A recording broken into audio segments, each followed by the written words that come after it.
question of incarceration, breaking the revolving door syndrome. And we're talking to the pastor of the Hands of God Christian Church, Pastor Kevin Walker. And of course, Pastor Walker, I think we promised you that we'd give you an opportunity to talk about an earlier ministry that we know that you've been involved in and been quite successful. And I want to try to at least get that in before we talk about your outreach ministry. Sure. Yeah, I was previously involved with an organization called New Beginnings Organization. It was formed out at the Riverbend Maximum Security Prison. I got involved with that organization, a group of inmates that had a desire to make a difference within themselves while incarcerated, and of course to branch out on the outside. I served as the president of that organization for a period of time.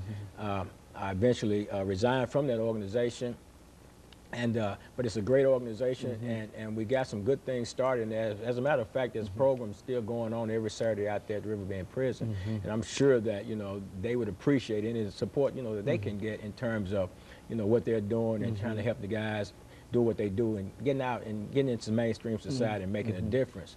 Like I said, I got involved with that, and I've since resigned.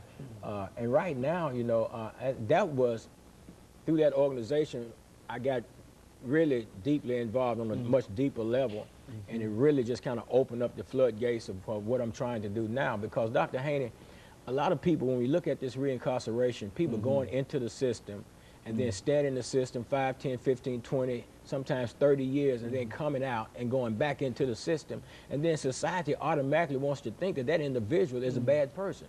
And that's not the reality of the situation. Sometimes people go back into the system. The biggest reincarceration rate is due to technical violations. People that are on parole and they violate some technical condition of their parole that causes them to go back, lose a job, maybe get one dirty urine screen or something like that, or something of that nature, which would cause them to become reincarcerated. I know a gentleman right now that's incarcerated, been there almost 5 years on just some technicalities. A brother named Maurice Hendricks. And I mean, it's sad that these things have to happen like that, but it does indeed happen. But what society needs to understand now is that there has to be something put in place to help people that are coming out of the system. The Hands of God Recovery Ministry is that ministry that we have designed to be able to assist people when they're coming out of the prison system, people that are on the streets, people that are suffering from drug addiction and the like. Because you find out that when people get out of the prison system, then we expect them to go in the system, be isolated from society, and then return back into society and function as if they've been in society all those 5, 10, 15, 20 years. What are some of the problems that they create for an individual from your own personal experience? Well, first of all, it creates a great level of frustration because now you get out, you're not used to, in the prison system, you don't go to the grocery store. So you don't know what the scanners are. You don't experience walking up and down the store and picking from the shelves the things that you need. You don't experience going to restaurants, sitting down and eating, and the waitress coming. So you're introduced to a whole new different world. But people might say, well, this was going on before they went in. But you take a guy that's been in prison, Dr. Haney, for 10, 15, 20 years. I mean, things change from week to week around here. You buy a computer this year, you need to upgrade it in a couple of years from now. And that's just an indication of how things change. You walk out, then you got the job market. First of all, you're an ex-offender. You got drug charges, murder charges, whatever you have, but you're an ex-offender. And nobody wants to have the ex-offender, but the parole officer is saying, get a job, get a job, get a job, or I'll violate you. And then they're out there frustrated, trying to get a job, with this cloud of, this violation cloud hanging over their head. So now I can't find a job.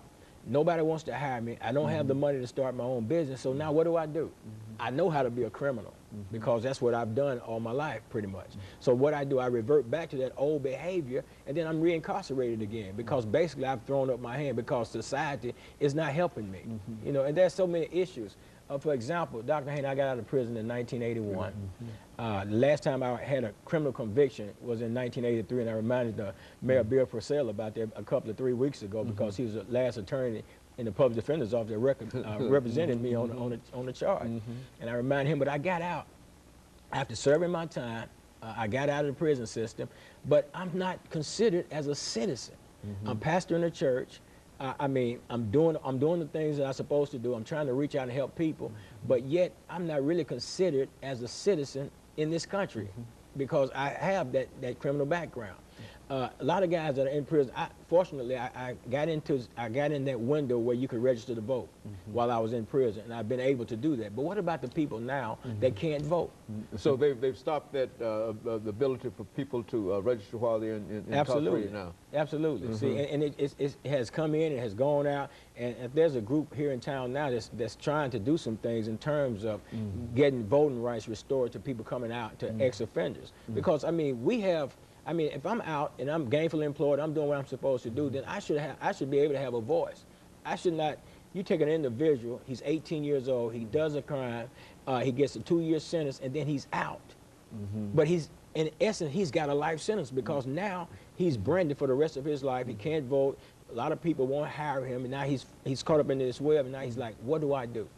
So now the drug gangs become appealing to him. The gangs become appealing because society is saying, we don't want you. Although you paid us, you paid your debt to society, that wasn't good enough for us.